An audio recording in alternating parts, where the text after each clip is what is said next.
they happen. Midday Prime English, Monday to Friday, 2 p.m. on DD India.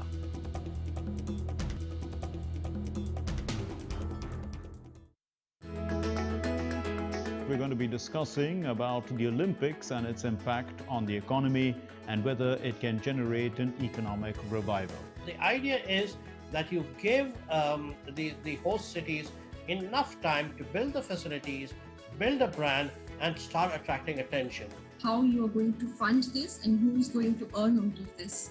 So, you have to raise debt, you may have to pull out of your taxpayers' money.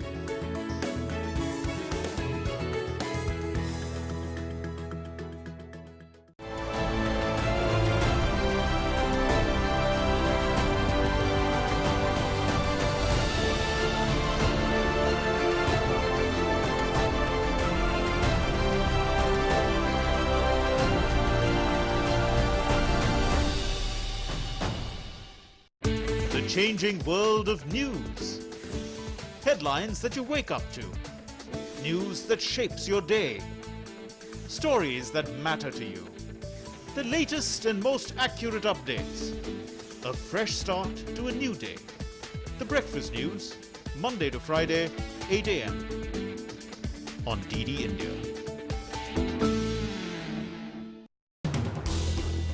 As the day unfolds, and news and events take shape, we get you complete coverage of every news breaking in, tracking new developments as they happen.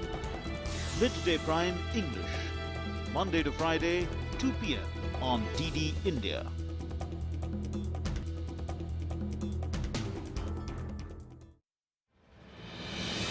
With the world's largest COVID vaccination drive, India is leading the way. As the vaccine reaches every corner of the nation, do not forget the mantra, Dawai bhi, Kadai bhi. Let's continue our fight against COVID-19. Vaccination along with social distancing, sanitization and masks. Mask up, India! Put your mask on and cover your nose and be safe. Mask Up India.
Namaste land. Marhaban ila al-Hind. Zari India. Salam India. Namaste India. Namaskar Bharata.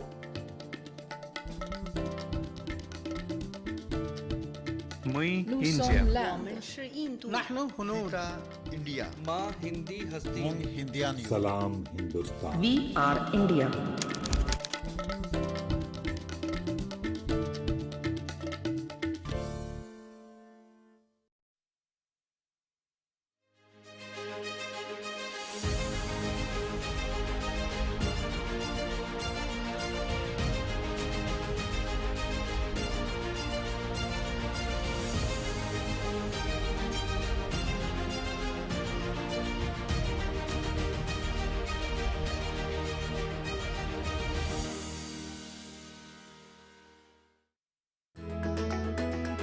We're going to be discussing about the Olympics and its impact on the economy and whether it can generate an economic revival.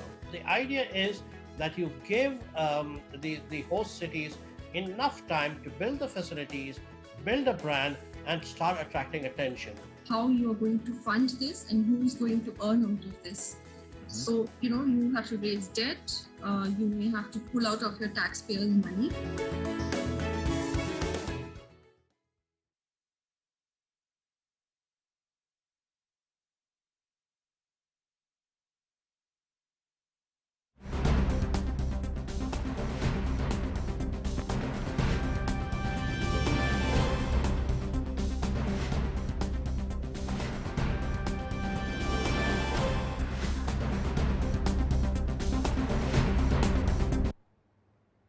Namaskar, you're with DD India and this is Midday Prime, a 1-hour midday recap of news from the morning and also overnight and as it develops through the day as well across India and the world, and also extracted from the arenas of business and sports.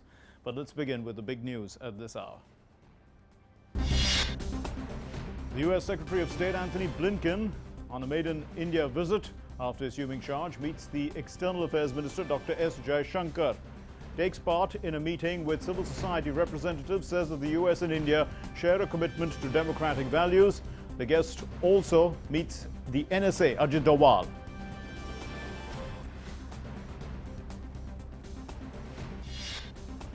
Defence Minister Rajnath Singh is in Dushanbe for the SCO Defence Ministers meeting in Dushanbe. On the sidelines of that meeting, he talks to his Belarus counterpart and lays a wreath at the Somoni Memorial in Dushanbe.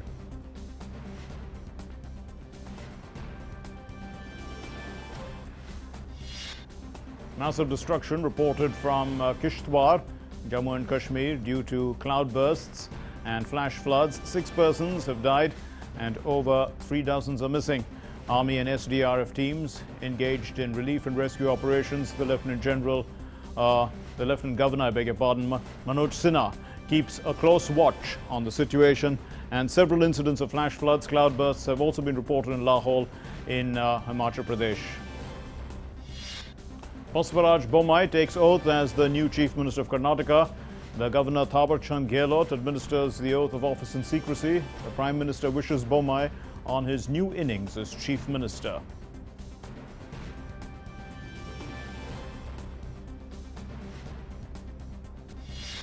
Proceedings of Parliament are stalled amid the opposition uproar, and the Lok Sabha is disrupted in the midst of a ruckus. This is after the completion of question hour. Insolvency and bankruptcy bill was slated to be discussed.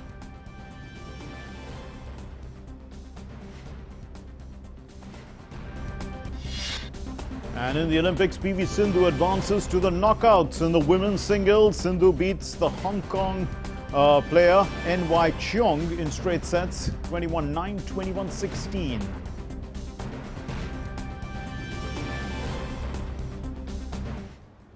So let's begin with the big news.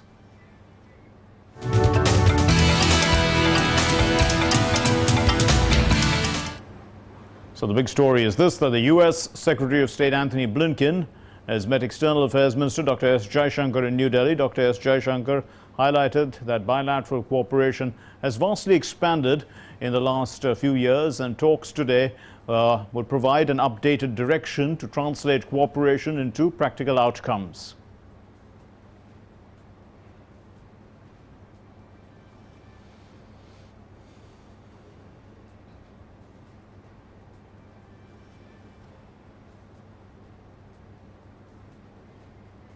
Bilateral cooperation has vastly expanded in the last few years. They today cover virtually all domains of contemporary relevance. Our interests are shared, our concerns are similar, and our convergences are strong. Talks today will provide an updated direction to our colleagues to translate these into practical outcomes. And the EAM also spoke on the importance of stable democracy in Afghanistan, which is as important as peace and prosperity in the Indo-Pacific. Increasingly multipolar world, peace and prosperity in the Indo-Pacific is as important for both of us as democratic stability in Afghanistan. Dr. Jaishankar also emphasized on deepening of Quad as a collaborative platform which is in mutual interest of both countries. Deepening the Quad as a collaborative platform is in our mutual interest, and we must work together even more closely on key contemporary challenges like terrorism, climate change, pandemics, and resilient supply chains. In democratic societies, it is also natural that legitimate concerns and people's aspirations will find expression, including foreign policy. Our conversations on global issues in a rebalancing world would surely be richer from real exchanges of national experiences and historical perspectives. Once again, let me say, well, the U.S. Secretary of State Antony Blinken highlighted that there is no major challenge that hasn't impacted the lives of citizens of both countries, whether it's COVID or climate change.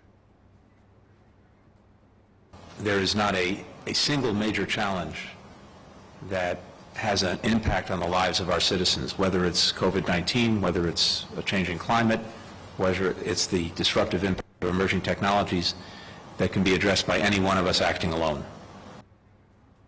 And Blinken reiterated the relationship between both the countries is strong and it's growing deeper. We've seen over the last couple of decades a relationship that has grown stronger and deeper across multiple administrations in both of our countries. And President Biden's determination is to continue in that direction, to grow it even stronger and even deeper. We have a lot on our agendas. And I think that's actually a reflection of the relationship as it exists already. Antony Blinken also met the National Security Advisor, Ajit Doval, for over an hour, and both sides discussed strategic issues of importance in security, defense, economic and technology-related sectors as well. And special attention was on long-term measures to take the relationship to the next level. Views were also exchanged on contemporary and futuristic issues related to regional and global security. Well, the U.S. Secretary of State Antony Blinken participated in a meeting of representatives of civil society organizations in New Delhi. And he tweeted and he shared images with that meeting, and he said that the U.S. and India share a commitment to democratic values. This is part of the bedrock of our relationship and reflective of India's pluralistic society and history of harmony. Civil society helps advance these values.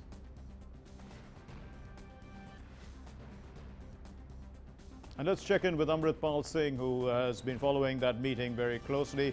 Amrit, you know, there's a wide spectrum of topics that were discussed because the values are shared, the democracies have so much in common. There are convergences and there are common concerns, as the EAM said. So, I mean, put into context, what were the key, takeaways, in a sense, from this meeting? With the External Affairs Minister first. Mark, when the two foreign ministers of India and the United States met today at the Hyderabad House this morning, a meeting which lasted close to about an hour, and you played out their opening statements where External Affairs Minister Dr. Jaishankar said that the entire gamut of relationship will be discussed. He said that the relationship has become stronger. That's a sentiment echoed by Secretary Blinken, where he said that President Biden's resolve to take it to further make it stronger, I've come with that resolve. So the entire gamut of the bilateral relationship was discussed. Apart from that, issues like climate change, terrorism, this evolving security situation in Afghanistan, also the Quad and its role in terms of building collaborative ventures, especially when it comes to cooperation on COVID-19. And India also raised the issue of unimpeded flow of raw material for production of vaccines Yes. in India, not just for the domestic population, which is the focus right now, but later on for the rest of the world, as India has emerged as the pharmacy of the world. So these Yes. were the range of issues that were discussed. Indo-Pacific was also discussed between the two foreign ministers. Mark. Also, Amrit, with regard to, the contemporary concerns which were moving beyond Afghanistan, India was right to raise that issue. There are also concerns that, well, the US has raised some concerns about climate change and, the invasion of certain types of technologies that into the privacy concerns of people. And so, I mean, to what extent has that been discussed, the issue of, because India and the US share intelligence also, and that would have been the subject of discussion also with the National Security Advisor. That's right. With the meeting of Secretary Blinken with the National Security Advisor, as you said, covered basically strategic issues related to security, defense, technology-related sectors, to what you're referring to about invasion into privacy. Now, these factors are important both from an Indian point of view and also from the US point of view, because there are US companies involved in such technologies. So this was discussed at length. What has been put out was that basically the talks talked about exchanging views on contemporary and futuristic issues, basically on futuristic technologies and how that collaboration can be taken forward. There were talks about with the External Affairs Minister about the concerns that the United States might have about India's the humanitarian issues in India, but that was discussed in a frank and free manner, where the Indian side put forward that India has always been a diverse and pluralistic society and has worked towards that, and this is what Secretary Blinken also put out after his meeting with civil society leaders. But on matters of technological interventions for national security, they are required, and who else understands that better than the United States, who has been at the receiving end of such sort of attacks. So that was discussed in a very open, frank and free manner between the two sides today during the meeting with External Affairs Minister of Secretary Blinken and also with NSA Doval. So, with regard to the convergences, Amrit, and especially in the area of the Quad, it has been growing from strength to strength, and it's moving beyond, just the defense and strategic in that area domain, and moving also into vaccines and other kinds of issues. So, I mean, is the Quad becoming, a more solid grouping? That's what, if you look at what External Affairs Minister said in his opening remarks with Secretary Blinken, he said the deepening of Quad as a collaborative platform which is in mutual interest of both countries, not just these two countries, but also the rest of the Quad members. When the Quad meeting happened earlier this year, this was stressed that it has to be a collaborative effort, not just in the Indo-Pacific or from a security point of view, or but for say trade issues, for a free and unimpeded flow of traffic through the important sea lanes that they are talking about. Right. Also, the collaborative venture on COVID vaccines. For example, boosting up India's trying to ramp up its production facilities right now for its whole huge domestic population, which was affected by the second wave. But before that, we were supplying vaccines to about 60 countries in the world. So India wishes to do that at Quad. It was agreed by January 2022.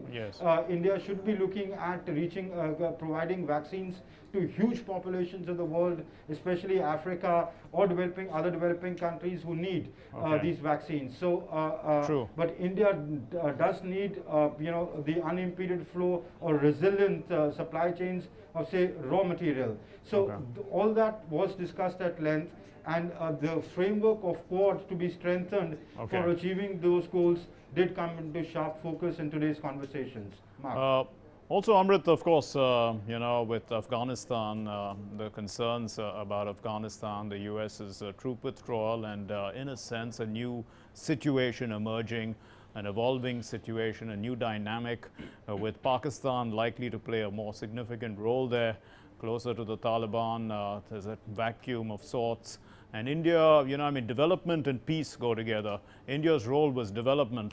And in the absence of peace, that development is likely to be hit. I mean, India must have raised this concern in this meeting.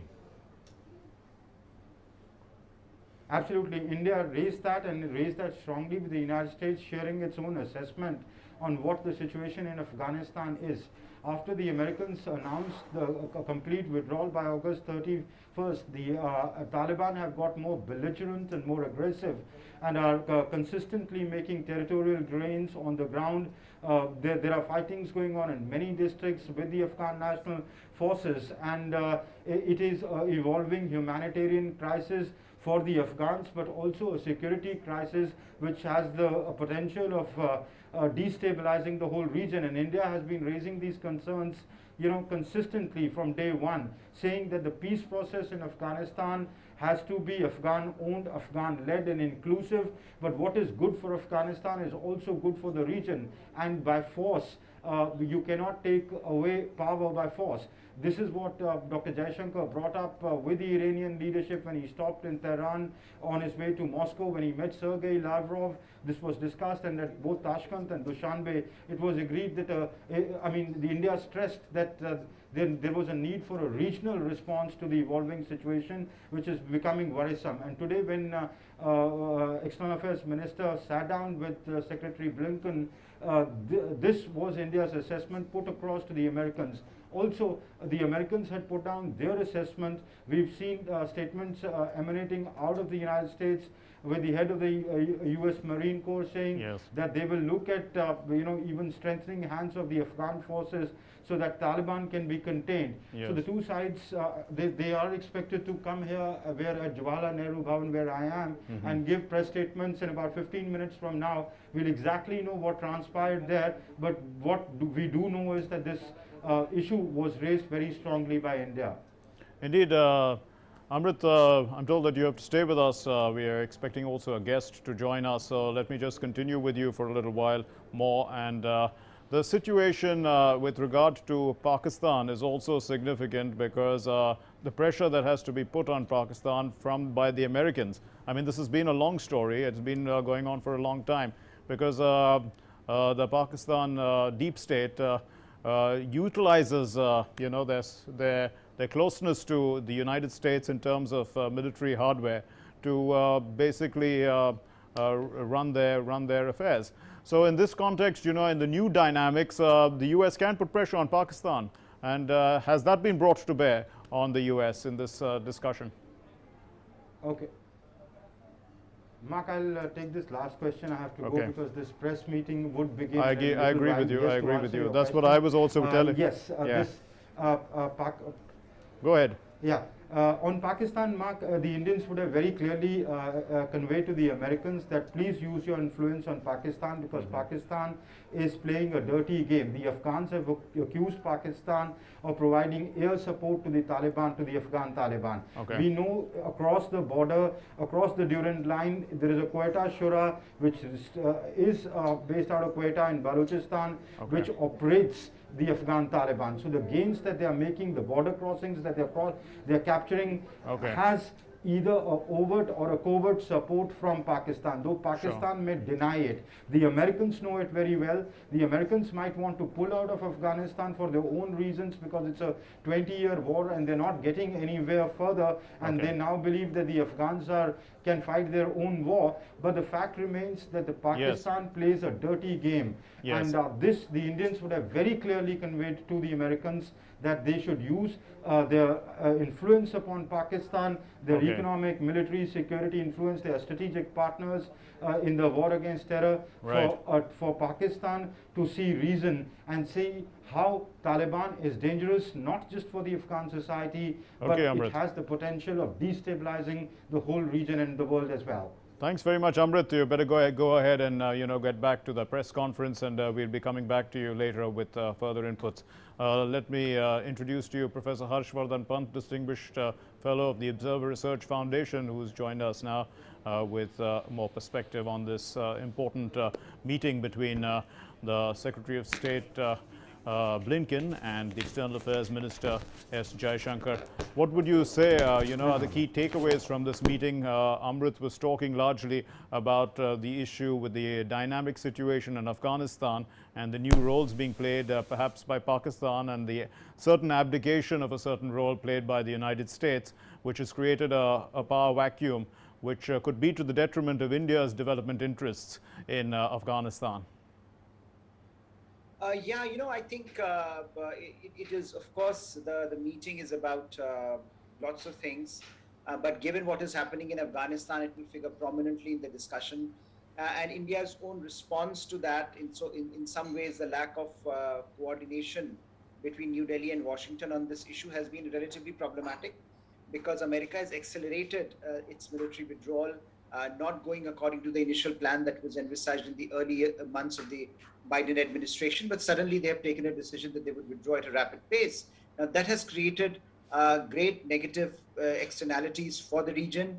It has created problems. It has the potential to create problems for India. But I think most importantly, it is creating lots of turbulence in Afghanistan and almost taking it on the verge of a new civil war. So I think clearly India would like America to relook at some of the things that are happening and what perhaps India and the US can do together on this issue, where Pakistan is playing its own double game as it has always done, while Afghans are suffering, while ordinary Afghans are facing the brunt of this crisis. And after 2 decades and more of this involvement by the Americans, if this is what it is coming down to, then I think certainly India as a friend and a partner can nudge America to have a relook, to reconsider, as well as to reposture itself insofar as the dynamic situation in Afghanistan is concerned. But I think the conversation will be much more about yes, many other things as well, absolutely, including the Quad, including vaccines, including absolutely health, true. etc. So let's talk a little bit about that then. One of the aspects is rebalancing of the world order. And of course, the two countries share so much in common. They're both large democracies. They have shared interests. They have shared concerns and convergences of interests, is what the External Affairs Minister clearly put out. And it was reciprocated to a large extent by the Secretary of State. So when we see, you did mention Quad. Quad is also now further extending its beyond, just Indo-Pacific activity into a more formal kind of arrangement where it's looking at things like vaccines. How would you look at the evolution of Quad and, the new dynamics in, let's say, a post-COVID world? Trump administration actually had given the Indo-Pacific a great boost. But Biden administration, in its very early months in office, gave Quad a definitive boost by having that virtual leaders summit, yes, in March this year, clearly signaling that America wants to go ahead in a similar direction. America wants to challenge China as the reordering, as you put it, takes place across the globe. And as China's challenge becomes more and more palpable, of course, India is facing it on its borders, but other countries are facing it in different ways. And for America and China today, their relationship stands at an inflection point where the two sides are having to negotiate a very turbulent engagement. And I think America is very clear that this is going to be a competitive relationship. This is going to be a largely adversarial relationship. And how to manage those relationships in partnership with like-minded countries is something that Biden administration is putting a lot of efforts in. And we would look at some of the developments, I think, the outcome, perhaps as part of this engagement between India and the US as it emerges, today, and as it lays the groundwork for perhaps an in-person summit of Quad leaders later this year. But I think that what Quad has done is to actually give a very expansive mandate to its work.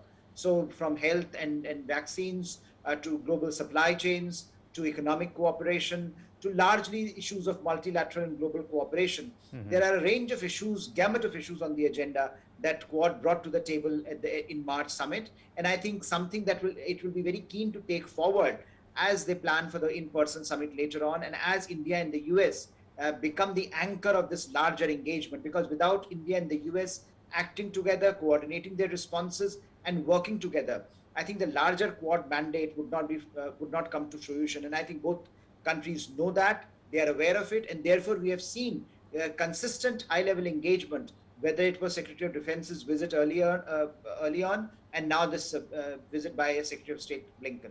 Indeed, and the Quad countries are all democratic countries, so it's democracy first also that is very clearly evident as, contrasting any other types of, of political ideologies.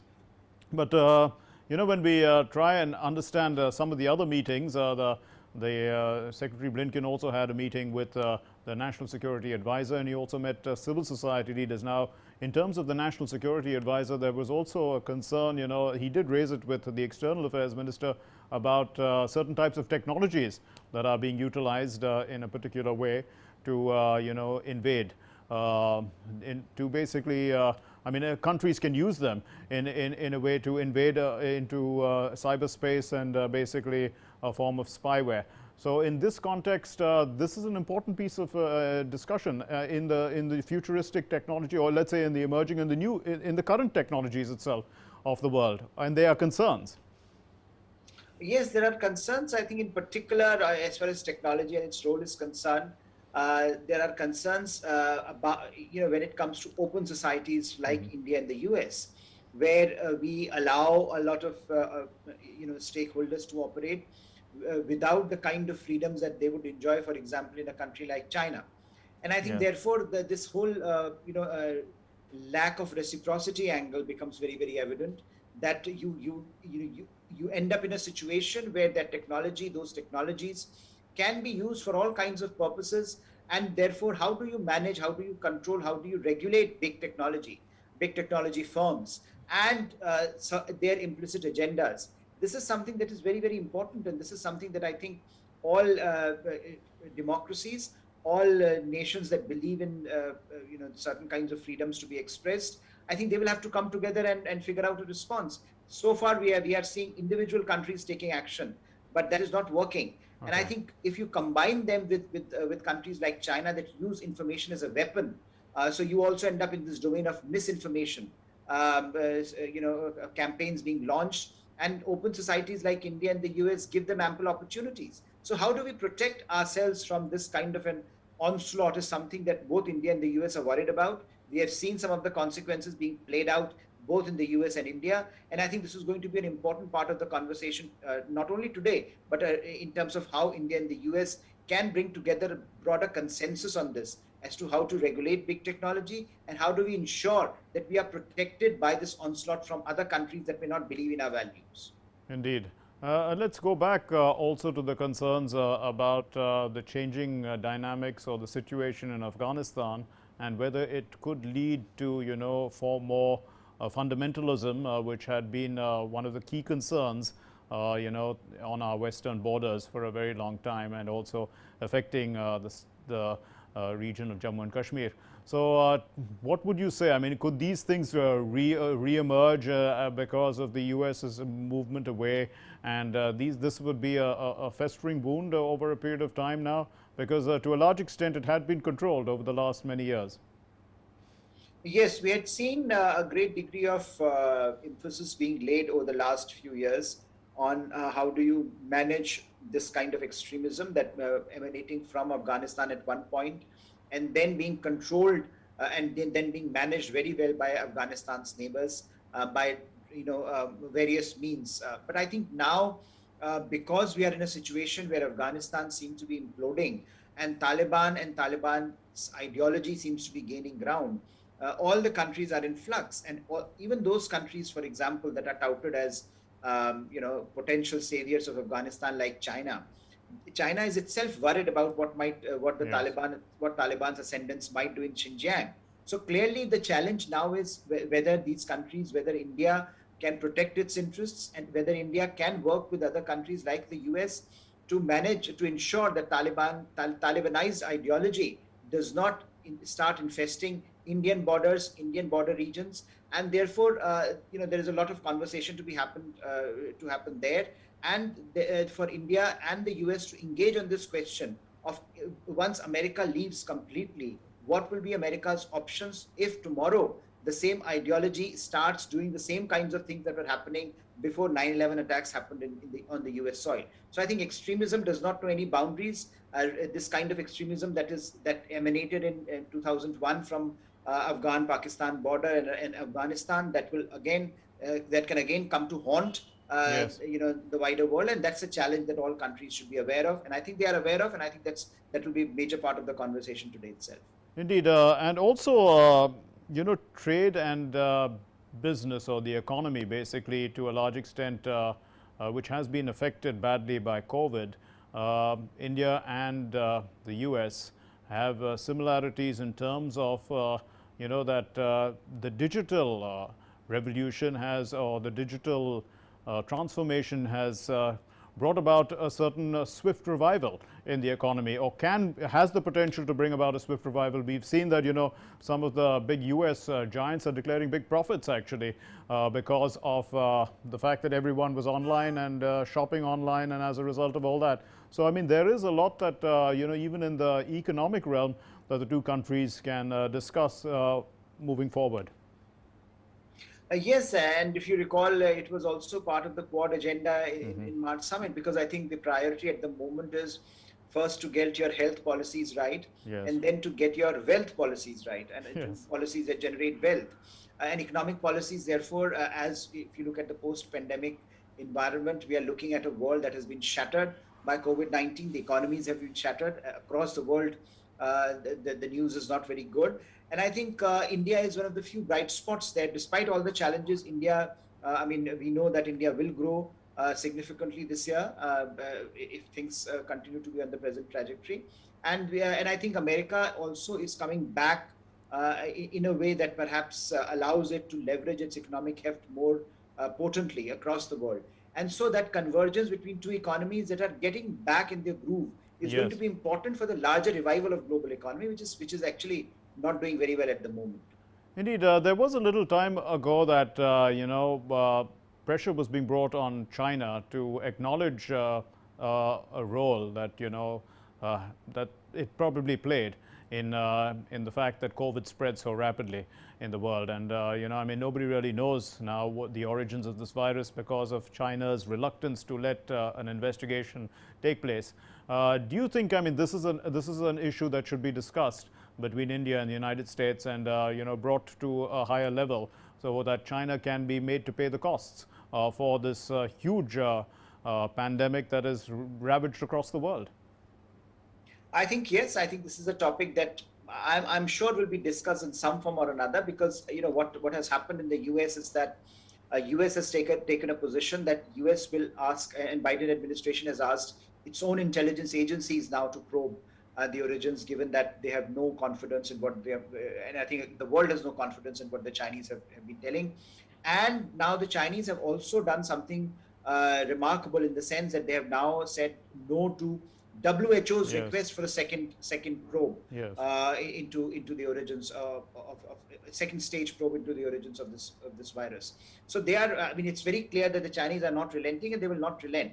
So unless the world itself, or like-minded countries themselves, come to terms with it, try to use their own instrumentalities, whether intelligence and whether other mechanisms, to figure out what really happened and come to a consensus on that, I don't think we will ever be able to ward off such challenges in the future. So I think that remains a challenge for like-minded countries like India and the US. And I'm sure the intelligence that America will gather, and some of the intelligence that India will also have, hopefully, will be shared with each other, so that an assessment can be made as to what can be done in the future if such a crisis arises again, and how potentially one can make various aspects of global economy, global society less vulnerable to such kinds of crises when they are emanating from countries like China that lack transparency, that are authoritarian, and that do not want to engage in the wider international community the way you would expect them to when a crisis of this kind emanates. So I think that is a consensus, and that is why we are seeing a greater fragmentation of the global order, where India and the US increasingly will work together, while leaving some of the other countries like China on the other side. Okay, and will that be the basis for for rebalancing? Because it could come at the cost of India's relations with other countries, or India has in its own national interests has good relations with various countries that have an adversarial position to the United States to some extent. So that is, I mean, could a closer relationship with the United States come at some disadvantage to these other relationships? Well, I would not use the word disadvantage. I think it will put pressure on those other relationships as it is already doing. Like, for example, a relationship with Russia. Yes. Very, very important. But certainly there is a lot of pressure on that relationship because America is important for India, and America wants certain things that India can do. So far, India has managed it very well. So far, we have been able to avail of that diplomatic maneuverability, that space that perhaps allows us to reach out to both countries along the way. But I think that pressure will increase. But certainly we have seen, for example, on the case of S-400 deal that India has signed with the Russians, where Americans are pressuring India that there is a CAATSA sanction, and we know that the Democrats in the Congress are particularly antithetical to Russians, and therefore that defense policy, a national security policy, where we do want those kinds of technologies that Russians give us. So I think that will be the case, but hopefully, because there is greater consensus at the broader level, at the strategic level, these things can be ameliorated, just like it has happened in the past. And the Trump administration also, there was a lot of apprehension about Russia, about what will America do, but we managed to sail through. I think that is because we both India and Washington, New Delhi and Washington, kept their eye on the ball, that Indo-Pacific, that China matters, and that's how we should frame our relationship. Thank you very much, Professor Harsh Pant, for joining us and giving us an extended perspective on the India-US relationship. And we will be going across to that press conference when, as soon as it starts, Amritpal Singh is on the ground and he is following the details for us. But in the meantime, other news. The Defense Minister Rajnath Singh laid a wreath at the Samoni Memorial in Dushanbe in Tajikistan, and Rajnath Singh is on a 3-day visit to Dushanbe. He will be attending the annual meeting of the defense ministers of the Shanghai Cooperation Organization members states later today.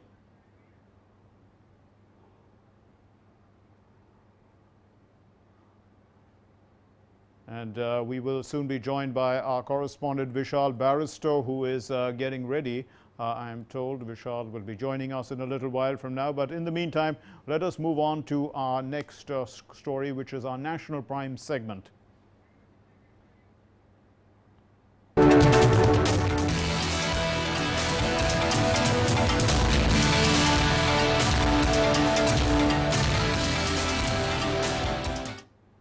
The Lok Sabha saw repeated adjournments, and now the House has been adjourned till 2 p.m.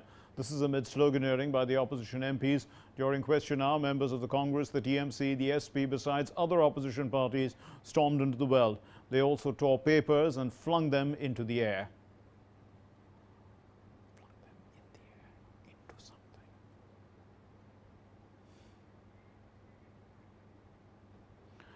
The Rajya Sabha also witnessed similar scenes, and proceedings were stalled repeatedly amid the uproar by the opposition. The House has been adjourned till 2 p.m.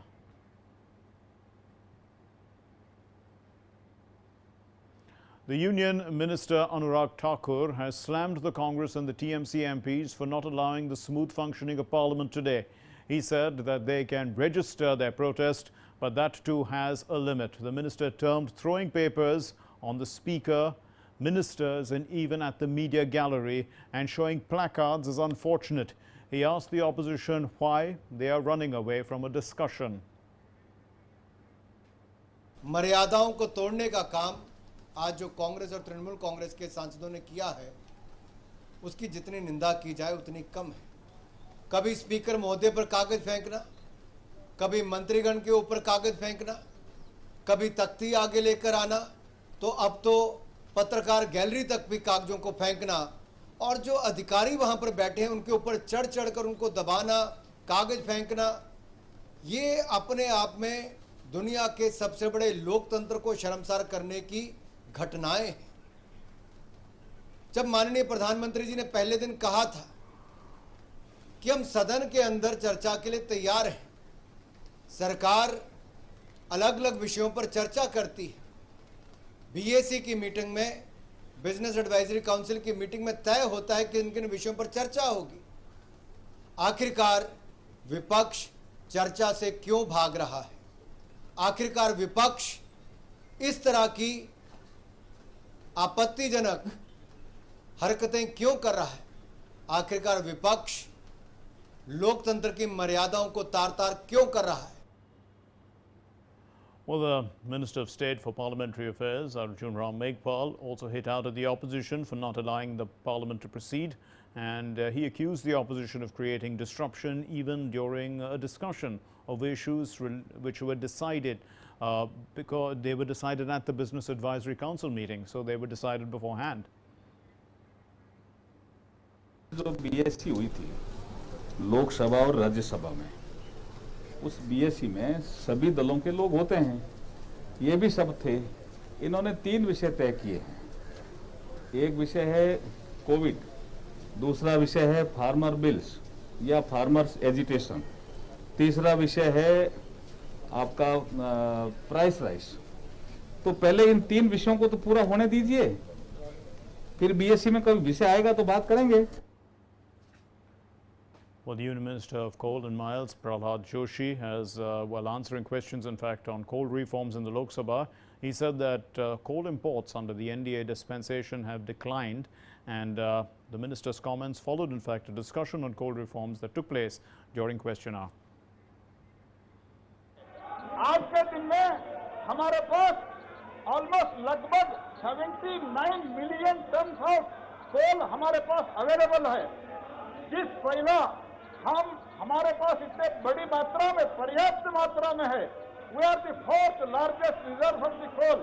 In spite of that we are importing. कारण ये था इन लोगों का, UPA का, Congress party के गलत नीतियों के कारण हम इंपोर्ट करना पड़ता था। लेकिन आज के दिन में कोकिंग कोल के अलावा बहुत कम मात्रा में हम इंपोर्ट कर रहे हैं।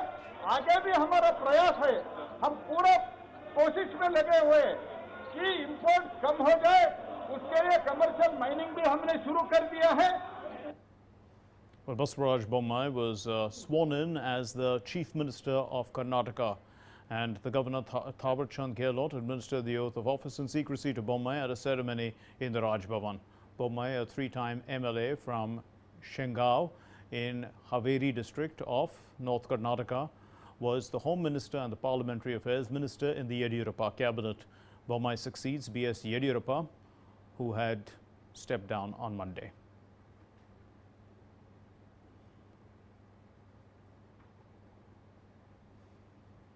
And Prime Minister Narendra Modi has congratulated Basuraj Bommai on taking charge as the new Chief Minister of Karnataka. The Prime Minister tweeted, and I quote, "Congratulations to B.S. Bommai.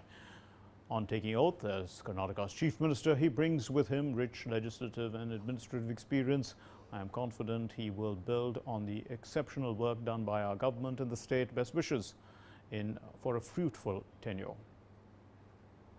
The Prime Minister, in another tweet, also praised the outgoing Chief Minister of Karnataka. He said, and I quote, "No words will ever do justice to the monumental contribution of B.S. Yediyurappa towards our party and for Karnataka's growth. For decades, he toiled hard, travelled across all parts of Karnataka and struck a chord with people. He is admired for his commitment to social welfare."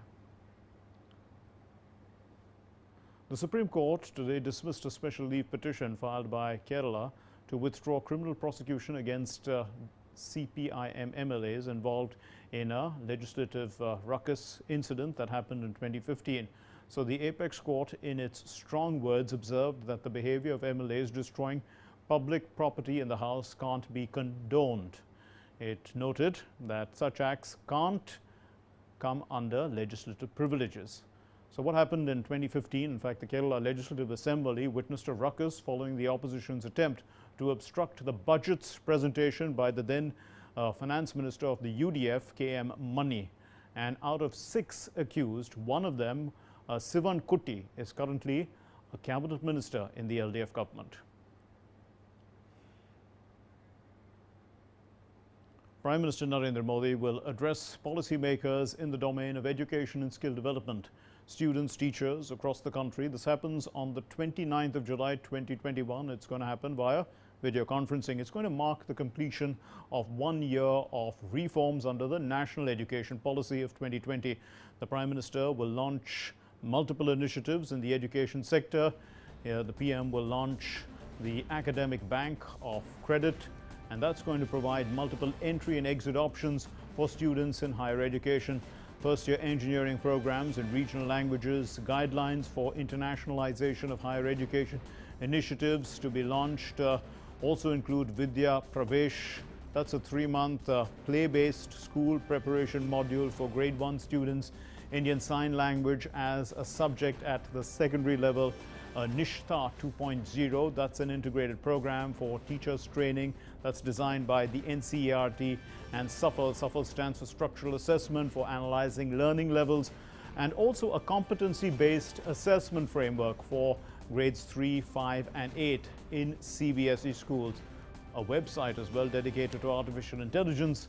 Plenty happen on the 29th, and the event is going to witness the launch of the National Digital Education Architecture, that's NDEAR, and the National Education Terminology Forum, NETF. These initiatives, they're going to mark a significant step towards realization of the larger goals of the National Education Policy of 2020 and will make the education sector more vibrant and accessible. The NEP 2020, it's the guiding philosophy, in fact, for changing the learning landscape and making education holistic, and also for building stronger foundations for an Atmanirbhar Bharat. The Education Minister of India, Dharmendra Pradhan, will also be present on the occasion.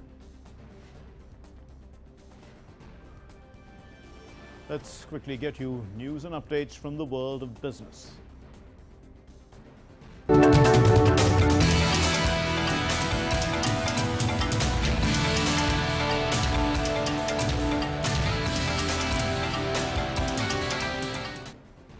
So weak global cues and a sell-off in Chinese stocks led to the domestic equity markets going into a corrective mode. The broad-based sell-off on Dalal Street, it spared none as all sectoral indices were in the red. And banks, auto, real estate, these stocks were among the worst hit. The fear gauge index, India, VIX, spiked another 9% ahead of the Fed meeting, and also among the nifty stocks, Dr. Reddy's Lab, Axis Bank, NTPC and HDFC Bank, they were among the worst hit. And on the other hand, Bharti Airtel, SBI Life, DV's Lab and Indus Ind Bank were among those stocks which are defying the weak market mood. So frontline S&P BSE Sensex was also down 240 points when we last checked at 52,339 level, and the Nifty 50 it's at 15,650 and holding that level 15,675. It's down about 68 points when we last checked. So the broader indices fell in line with the benchmarks as well. The Nifty PSB was the worst performing index. It was down 2%, and the NSE and the Nifty Metal was down about 0.4%. India is projected as the fastest growing economy in 2021-22. In the latest IMF July growth projection, Indian economy to grow at 9.5% in 2021-22 and 8.5% in the next fiscal, that's 22-23. This is the latest IMF projections. So India is followed by China at 8.1%, the US at 7% in 2021, and the Indian economy will leave the global growth rate by they'll be leading it by a comfortable margin. India will be leading it by a comfortable margin. Global growth rate, in fact, has been projected at 6% for 2021 and 4.9% in 2022-23.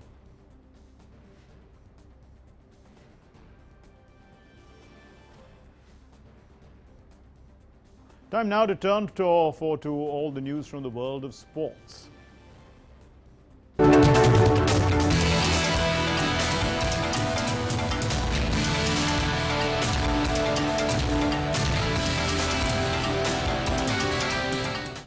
And let me hand over the baton then to Deepika. Over to you, Deepika. Good afternoon, Mark. Let's take a quick look at all the current sporting updates from the world. So starting with former Indian badminton champion Nandu Natekar passed away at the age of 88. Natekar won over 100 national and international titles in a career spanning over 15 years. The Prime Minister and the Sports Minister, along with the entire sports fraternity, condoled the death of the badminton legend. Legendary badminton player Nandu Natekar, the first Indian to win an international title in 1956, died in Pune due to age-related ailments. Natekar, who was considered one of the most popular sports persons of his time, was also a former world number 3. Born in Sangli in western Maharashtra in 1933, Natekar won over 100 national and international titles in a career spanning over 15 years. He was also conferred with the prestigious Arjuna Award in 1961. Nandu Natekar has won 12 out of 16 singles matches and 8 out of 16 doubles as part of the Indian team at the Thomas Cup between 1951 and 1963. He also had the distinction of leading the country in the tournament in 1959, 61 and 63. He had represented India at the 1965 Commonwealth Games in Jamaica. Prime Minister Narendra Modi expressed grief at the demise of the badminton player Nandu Natekar. In a tweet, the Prime Minister said, and I quote, "Shri Nandu Natekar has a special place in India's sporting history. He was an outstanding badminton player and a great mentor. His success continues to motivate budding athletes saddened by his demise. My thoughts are with his family and friends in this sad hour. Om Shanti." Union Sports Minister Anurag Thakur also expressed grief at the demise of Nandu Natekar. In a tweet, the Sports Minister said, "Shri Nandu Natekar was an exceptional badminton player who leaves behind an outstanding sporting legacy. In 1961, he was conferred with the prestigious Arjuna Award. A generation of athletes have drawn inspiration from him. Sincere condolences to his family and friends." In a distinguished career, Natekar made it to the quarterfinals of the prestigious All England Championships in 1954 and became the first Indian player to win an international event when he claimed the Selangor International in Malaysia in 1956. Sports Desk, DD India. And now the latest updates from the ongoing Tokyo Olympics. Deepika Kumari beat Bhutan's Karma by 6-0 in 1/32 elimination round in women's individual recurve event and further advances to the round of 16. Whereas in men's singles event, Praveen Jadhav bowed out, losing to USA's Prairie Ellison by 6-0.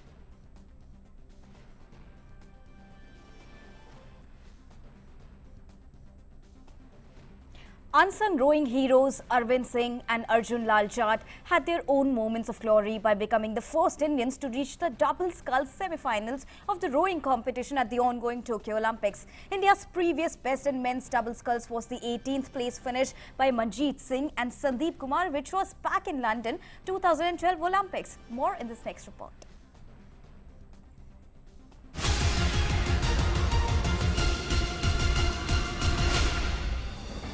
Rowers Arjun Jat and Arvind Singh were out of contention for an Olympic medal but created history by becoming the first Indian double sculls pair to make it to the semi-finals at the Olympics. The two achieved the feat in Tokyo on Sunday.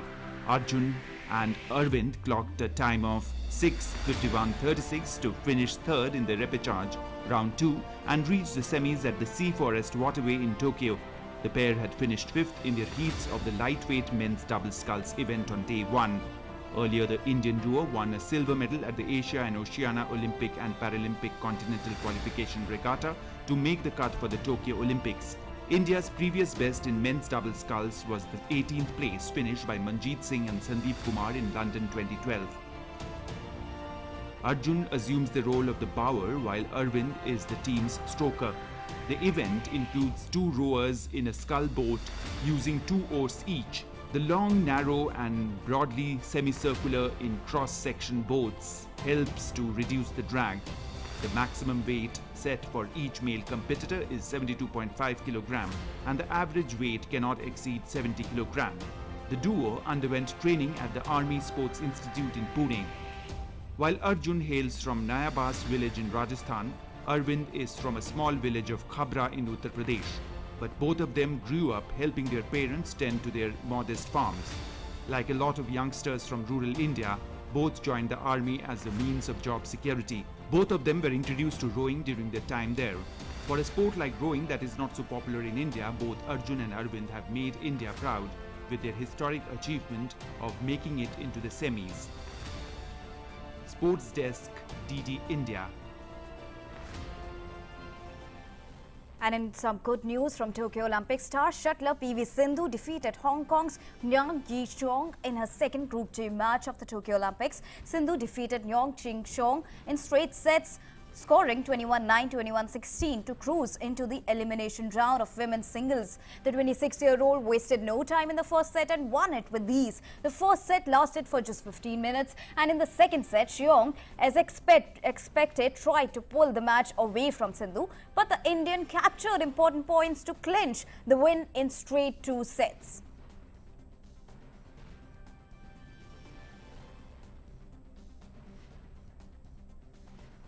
Coming on to archery now, India's veteran archer Tarundeep Rai crashed out of men's individual recurve event after losing a thriller in round of 32. Tarundeep was outclassed 5-6 by Italy's Shani of Israel in a hard-fought match.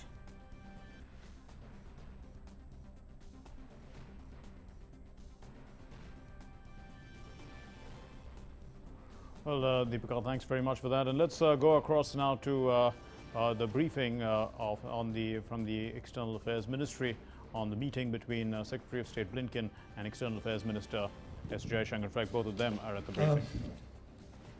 Good afternoon. Honorable Antony J. Blinken, Secretary of State of the United States of America, Honorable Minister of External Affairs of India, Dr. S. Jaishankar, distinguished members of both delegations, members of the media, a very good afternoon again to all of you, and a very warm welcome on this special press interaction on the occasion of the visit of the Secretary of State of the United States of America to New Delhi. Thank you for being in person here. We will begin with statements to the media from both ministers. May I now request Honorable Minister of External Affairs, Dr. S. Jaishankar, to make his opening remarks from their side.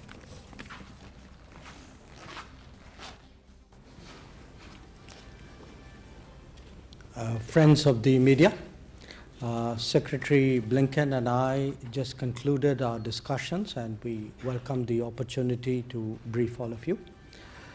Let me say right at the start that it's a real pleasure to welcome you back here, Secretary, back to Delhi. Our meeting takes place at an important juncture when key global and regional challenges need to be effectively addressed. That our bilateral partnership has advanced to a level that it enables us to deal collaboratively with larger issues is a matter of particular satisfaction.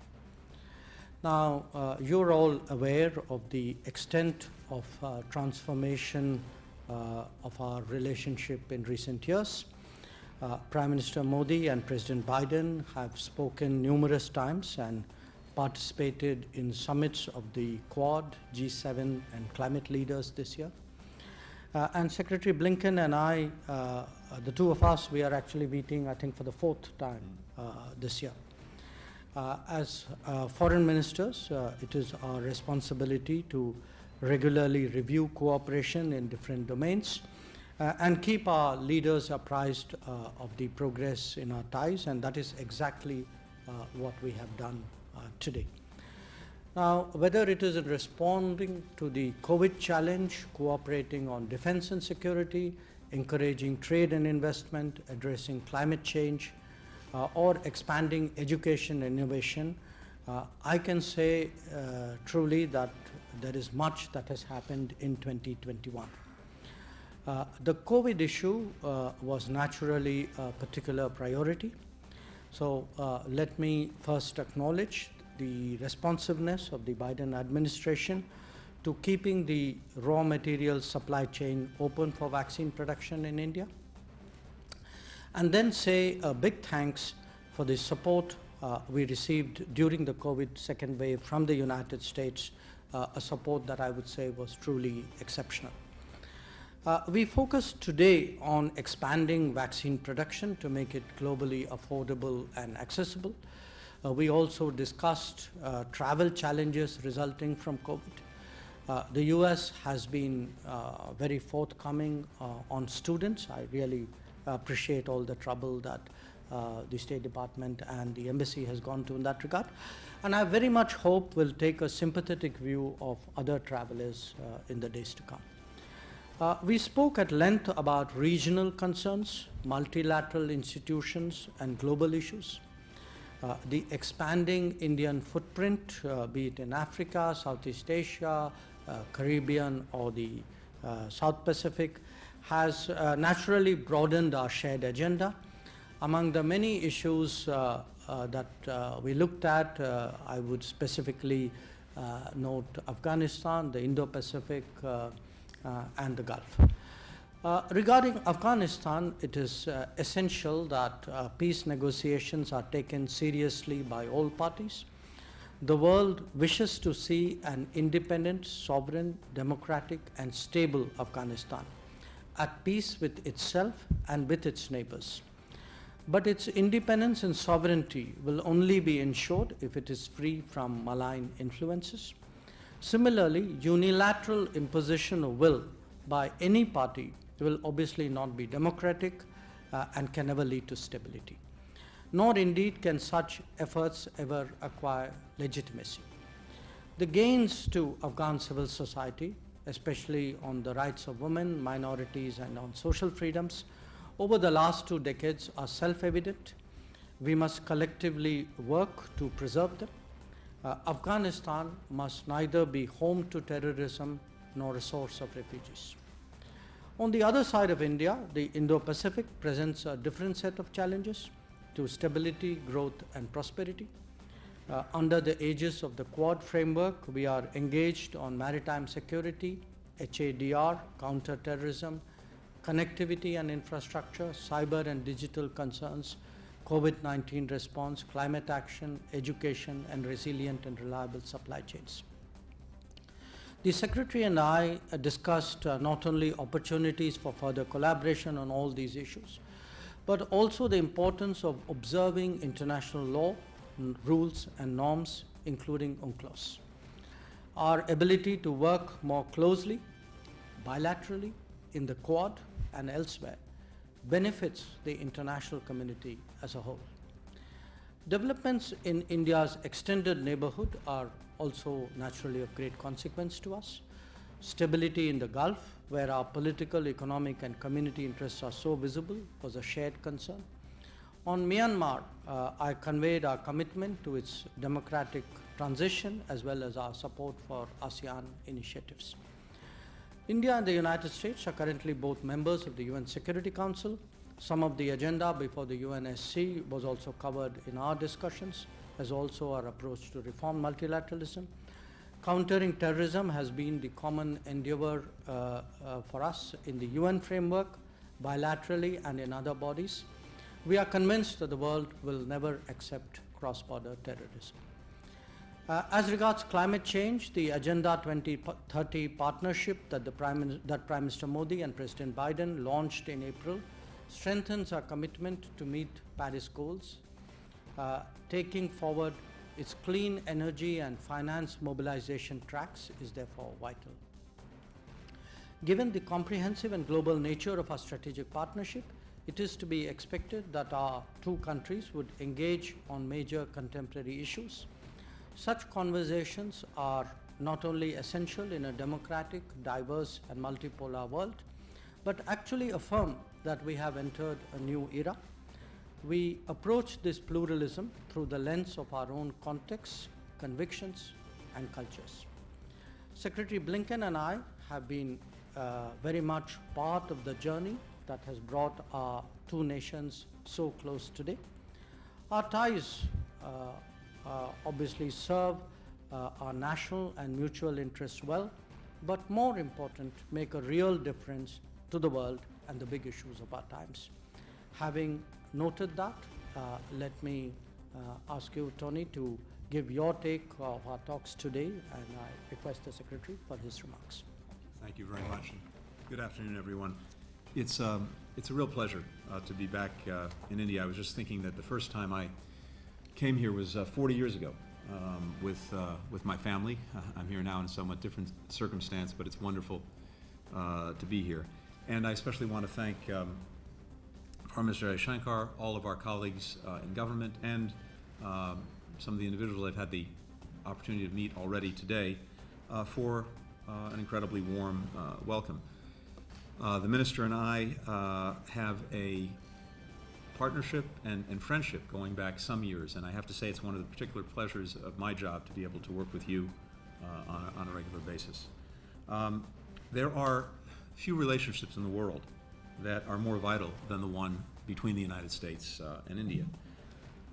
We are two of the world's leading democracies, and our diversity fuels our national strength. We are two of the world's largest economies, powered by the innovative spirit of our people. At a time of rising temperatures and sea levels, we, two of the world's largest carbon emitters, are on the front lines of the climate crisis and the leading edge of a new green economy. Our countries know firsthand the lethal consequences of climate change. And the Indian and American people are united by millions of family ties stretching back generations and by shared values and shared aspirations. Together, the actions that India and the United States take are shaping the 21st century and beyond. That's why strengthening the partnership with India is one of the United States' top foreign policy priorities. That's been the case for the past several presidential administrations, Democrat and Republican alike. And President Biden feels a deep personal commitment to making our friendship with India as strong and as effective as it can be. We believe this partnership will be critical for delivering stability and prosperity in the Indo-Pacific region and beyond, and for showing the world how democracies can deliver for their people. And we believe that there's a good deal that we can accomplish together on so many fronts, including in the near term. As the Minister said, we discussed a number of critical issues today, COVID-19 being at the top of the agenda. It's hit both of our countries very, very hard. We remember with gratitude, and we will not soon forget, the aid and assistance that India provided to us in the early days of COVID-19 when our hospitals were overwhelmed early in the pandemic. And I'm proud that we could help return the gesture of friendship. Over the past few months, the United States government has contributed more than $200 million to India for COVID-19 relief. And there's been a huge outpouring from individual Americans, from the private sector, in support as well. Today, I'm pleased to announce that the United States government will send an additional $25 million to support vaccination efforts across India. This funding will contribute, I think, to saving lives by strengthening vaccine supply chain logistics, addressing misinformation and vaccine hesitancy, and helping to train more healthcare workers. We're determined to end this pandemic, and India and the United States will work together to do it, including through the Quad Vaccine Partnership, which will bring safe and effective vaccines to others across the region. And I believe, too, that as we move forward, India and the United States together around the world will be leaders in bringing this pandemic to an end, and I hope setting up an even stronger global health security system going forward, so that we're in a better position should the next pandemic come around. We also have to address the very painful secondary consequences of the pandemic. To fuel our economic recovery, India and the United States must continue to grow our trade relationship, and beyond that, we have to keep working through the barriers that stand in the way of greater bilateral investment and deeper commercial ties. That's something we talked about today as well. If we create the right conditions for more trade and investment and innovation, there really is no limit to what our private sectors can achieve together. The Minister and I also discussed strengthening our regional cooperation, both bilaterally and through the Quad with Japan and Australia, as well as other multilateral partnerships. So much of the future of the 21st century will be written in this part of the world. We share a vision, India and the United States, of a free, open, secure, and prosperous Indo-Pacific. We'll work together to make that vision a reality. And we'll continue to advance peace, security, and development worldwide and to work in international organizations to strengthen a rules-based international order. Just to come back to one example, the Quad countries, as the Minister noted, are focused together on dealing effectively with COVID-19, on advancing the climate agenda, on dealing with emerging technologies. And we're bringing our experts together on a number of other vitally important issues to this region and beyond, including infrastructure, supply chains, maritime security. We discussed regional security issues, as the Minister noted, including Afghanistan. India and the United States share a strong interest in a peaceful, secure, and stable Afghanistan. As a leader and critical partner in the region, India has made and will continue to make vital contributions to Afghanistan's stability and development, and will continue to work together to sustain the gains of the Afghan people and support regional stability after the withdrawal of coalition forces from the country. And indeed, we talked about the climate crisis as well. Earlier this year, we launched the U.S.-India Climate and Clean Energy Agenda 2030 partnership to help achieve our ambitious 2030 targets. For the United States, slashing greenhouse gas emissions in half. For India, installing 450 gigawatts of renewable energy capacity, among other targets. That's nearly twice the amount of renewable energy capacity that the entire world added in 2020. It would demonstrate to emerging economies that economic development and a cleaner economy go hand in hand. Today's conversations, including my meeting earlier today with National Security Advisor Doval and my meeting later today with Prime Minister Modi, are valuable, important opportunities to carry our cooperation forward. Defense Secretary Austin and I are looking forward to hosting Minister Jaishankar and Defense Minister Singh later this year in Washington for the annual 2+2 dialogue. That's a critical forum for our two countries to deepen our strategic and security partnership. Finally, our bilateral relationship is strengthened by our shared values. As two of the world's leading democracies, we take seriously our responsibility to deliver freedom, equality, and opportunity to all of our people. And we know that we must constantly do more on these fronts. Neither of us has achieved the ideals that we set for ourselves.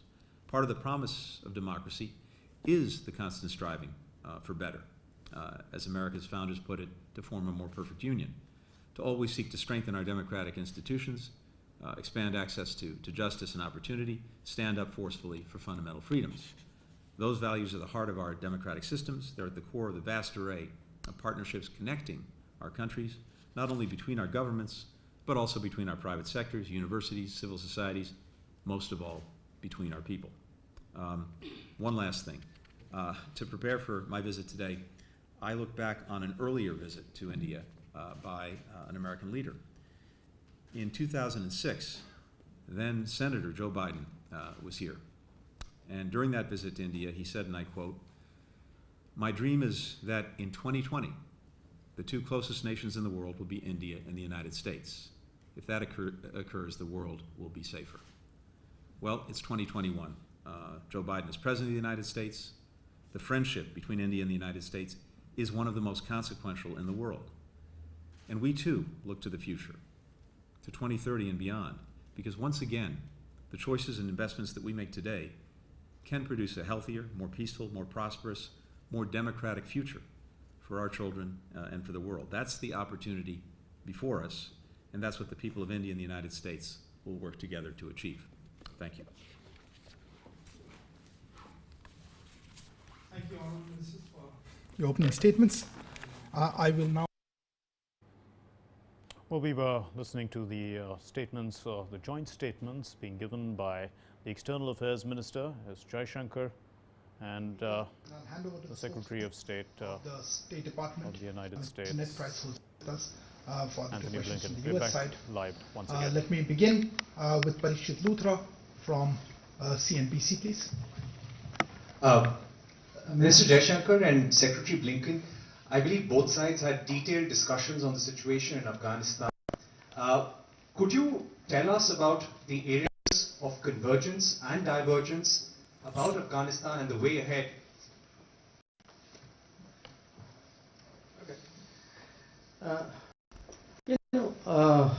I would say, rather than look at what is the convergence and what is the divergence, if the Secretary doesn't contradict me, I would say there was much more convergence, and there would be some issues on where we are coming from different places with different, interests and backgrounds. I think on the whole, it would be fair to say we agreed that, what I emphasized in my remarks, that peace negotiations should be taken seriously. It is the only way to create a lasting solution, and that the diversity of Afghanistan must be taken into account in finding that lasting solution, and that as the United States, of course, has a very unique involvement in Afghanistan, but as an immediate neighbor with a historical connection, we do feel that the way we are looking at it, the way we see the challenges ahead, what needs to be done, I would say our views were quite similar. I think that would be a fair description.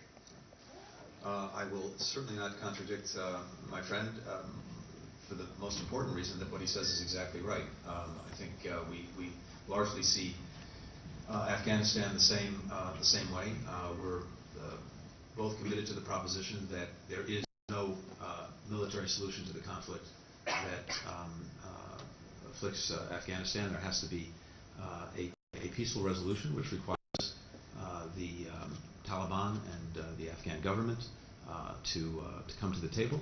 And we both agree, I think, strongly that any future government in Afghanistan has to be inclusive and fully representative of the Afghan people. But ultimately, this has to be an Afghan-led and Afghan-owned peace process that we will all support. I think it's also accurate to say that there is largely agreement among most countries, both neighboring Afghanistan and in the region, on the need for that kind of future, and certainly a rejection of the proposition that military force is the way to define the future, and strong support for an Afghanistan that is inclusive and representative of its people. So I would say that we are both not only in alignment, but working together and also working with other countries, both neighboring Afghanistan and in the region, to support that kind of future for Afghanistan. Let me just add one other point to emphasize. Even as we withdraw our forces from Afghanistan, and NATO and others withdraw their forces, we remain very much engaged in Afghanistan. We have not only a strong embassy there, but also important programs that continue to support Afghanistan economically, through development assistance, through security assistance. That remains. And we are very much engaged in the diplomacy of working to bring the parties together at the table for a peaceful resolution of the conflict. Thank you, Excellencies. For the second question, Elizabeth from Mint.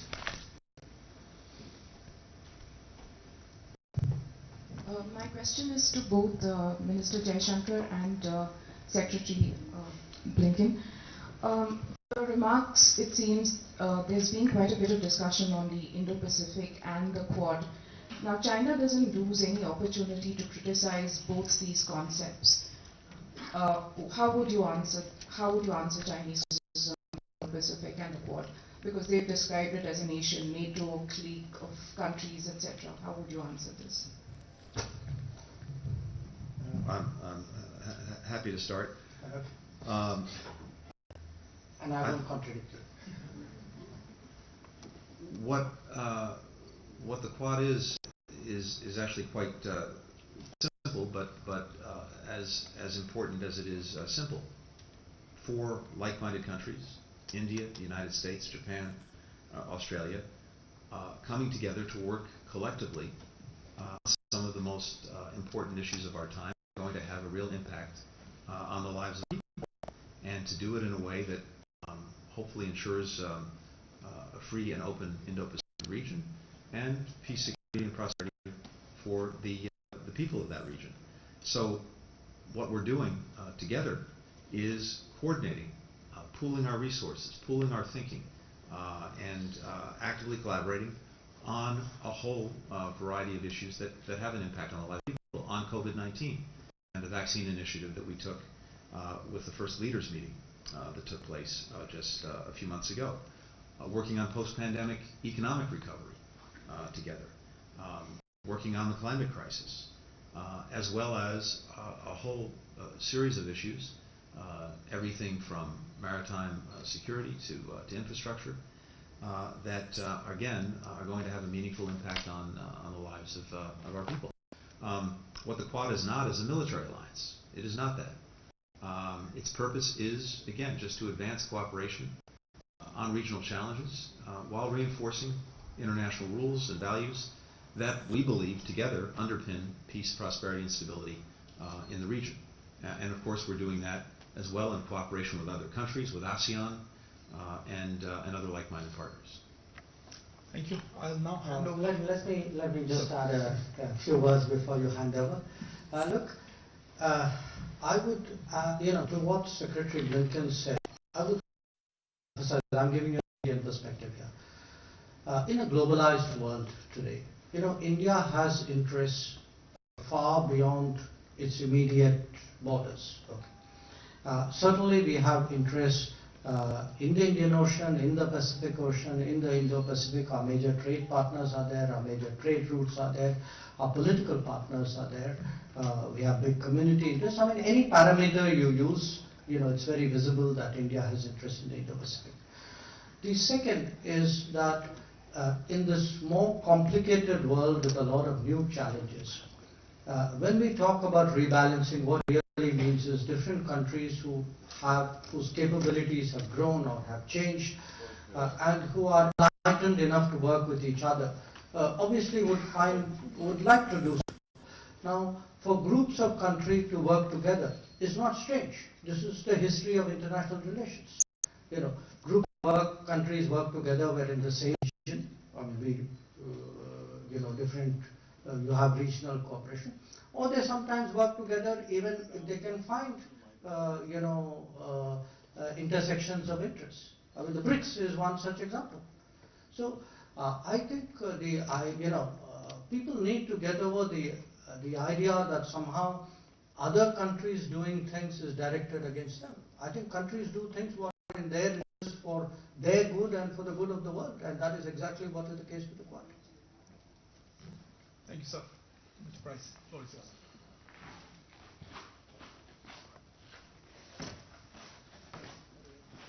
Thank you. First question will go to Connor Finnegan of ABC News.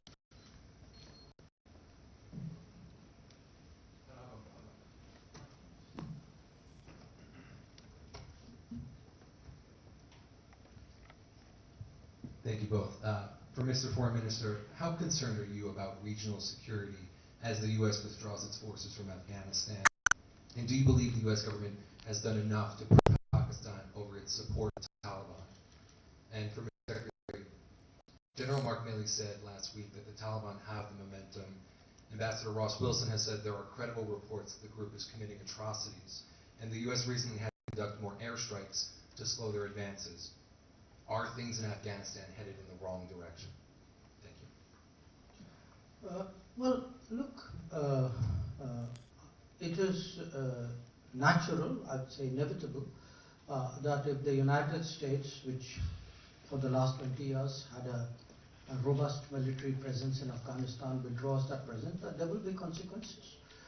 Now, the issue is not whether that's good or bad. What is done is done. It is a policy taken, and I think in diplomacy you deal with what you have. And a lot of our conversations today and conversations I've had with many of Afghanistan's neighbors address exactly that situation. Now, in terms of what we think about the situation, I think with the previous question, both Secretary and I made it very clear. We don't think outcomes should be decided by force on the battlefield. We think the peace negotiations should be a negotiation and should lead to peace. It should be a cessation of violence. There should be a political settlement. So that is where we are looking at. And I think there is a broad consensus, deep consensus. Most of the neighbors of Afghanistan agree with that. Now, I grant you, not everybody who agrees does what they say they would do. I noted the exception which you have pointed out to. But I think that is a reality which is not new. That is a reality over the last 20 years. And Connor, to your question, let me say a few things.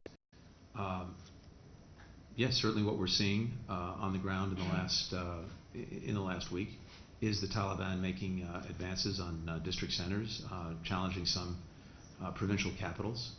We've also seen these reports of atrocities committed by the Taliban in areas that it's taken over that are deeply troubling, and certainly do not speak well to the Taliban's intentions for the country as a whole. Having said that, a few things. First, as I noted, we remain very much engaged in Afghanistan of the government through the various forms of assistance we're providing, including to the security forces, as well as the diplomacy that we're engaged in to try to bring the parties together in a meaningful way to resolve the conflict peacefully. And ultimately, an Afghanistan that does not respect the rights of its people, an Afghanistan that commits atrocities against its own people, would become a pariah state. The Taliban says that it seeks international recognition, that it wants international support for Afghanistan. Presumably it wants its leaders to be able to travel freely in the world, sanctions lifted, etc. Well, the taking over the country by force and abusing the rights of its people is not the path to achieve those objectives. There's only one path, and that's at the negotiating table to resolve the conflict peacefully and to have an Afghanistan emerge that is governed in a genuinely inclusive way and that's representative of all its people. Final question will go to Courtney McBride of the Wall Street Journal.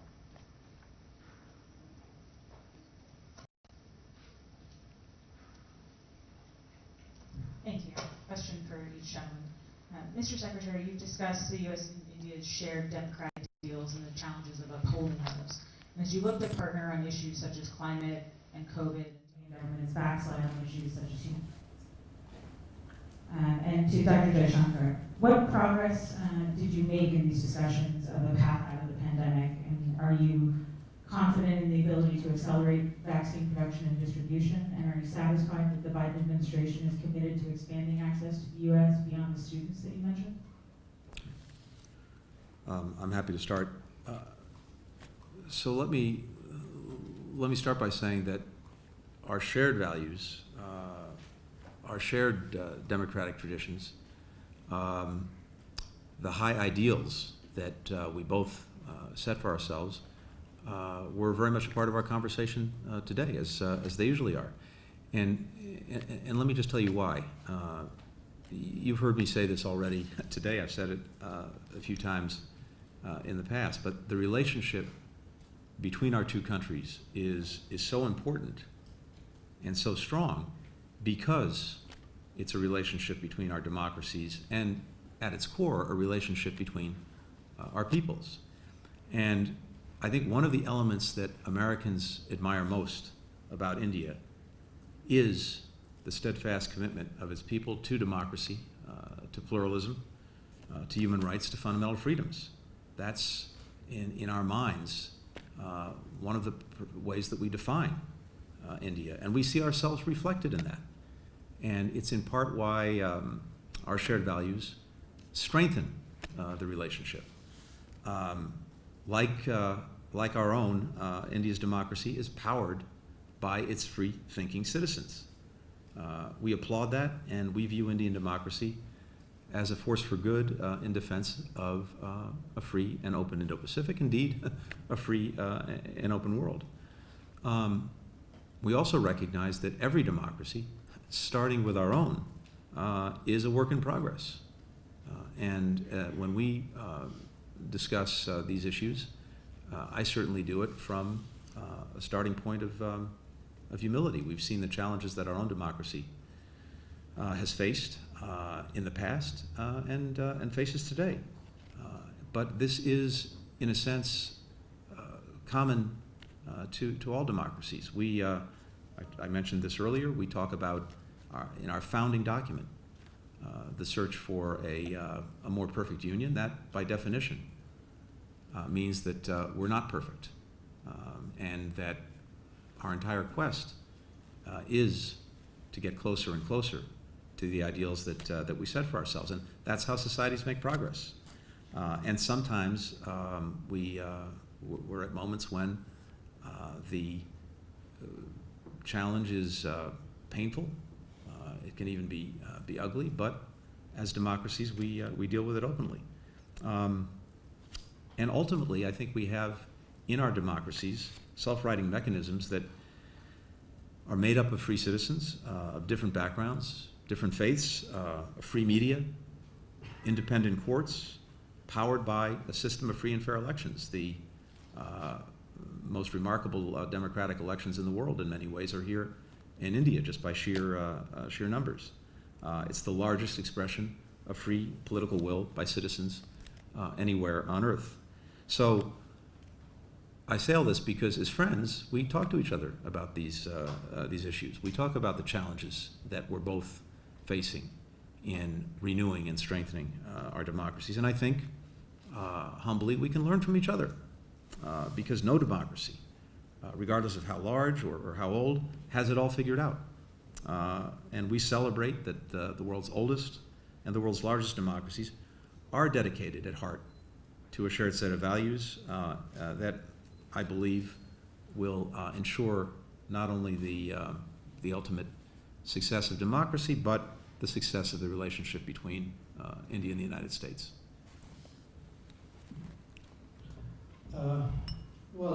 Before I answer the question you directed at me, let me just add a few words to what the Secretary said. We had a good conversation on a number of issues. And on this broad issue, I think I would sum it up from my perspective. I made three important points. One, that the quest for a more perfect union applies as much to the Indian democracy as it does to the American one. Indeed, to all democracies. Number two, it is the moral obligation of all, all polities to really right wrongs when they have been done, including historically, and many of the decisions and policies you've seen in last few years fall in that category. And third, that freedoms are important, we all value them, but never equate freedom with non-governance or lack of governance or poor governance. They are two completely different things. So we had a good conversation. I'm sure we will continue that conversation. Regarding the vaccine issue, yes, we had I think very much a meeting of minds on that. We were very appreciative of the support, I would say really the openness with which the Biden administration has kept the supply chains open, which has enabled us today to really scale up the vaccine numbers. But this is also work in progress.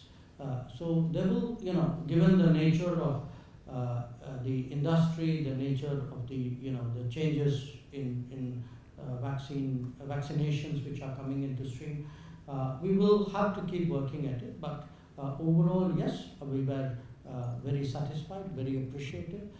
It is an area where we have worked together. We will continue to work together, and I would actually thank the Secretary personally for his efforts in this regard. Thank you.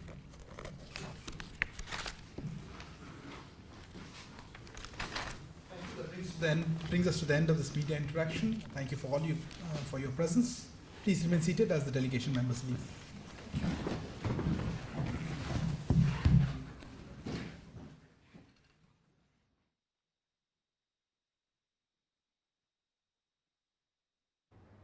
So we were watching the joint press conference there being addressed by the External Affairs Minister, Mr. S. Jaishankar, and the Secretary of State of the United States, Antony Blinken. And they covered a whole range of issues. They also took questions from the press, 4 questions to be exact, 2 from the Indian side, 2 from the American side. And the key issues that came out from the press conference were the shared interests of the world's oldest democracy, representing the United States, the world's largest democracy, India, learning from each other as they go on and they strengthen their relationship. The focus at the current time has been on COVID to a large extent. Many of the questions were about Afghanistan, and the 2 sides had seen a common idea that the solution in Afghanistan cannot be a military solution, but it would be a political solution, and it would be Afghan-led and Afghan-owned. And the 2 countries are strengthening their cooperation, particularly in the area of healthcare as well as in vaccinations, to meet the current concerns with regard to COVID and see us through the current times.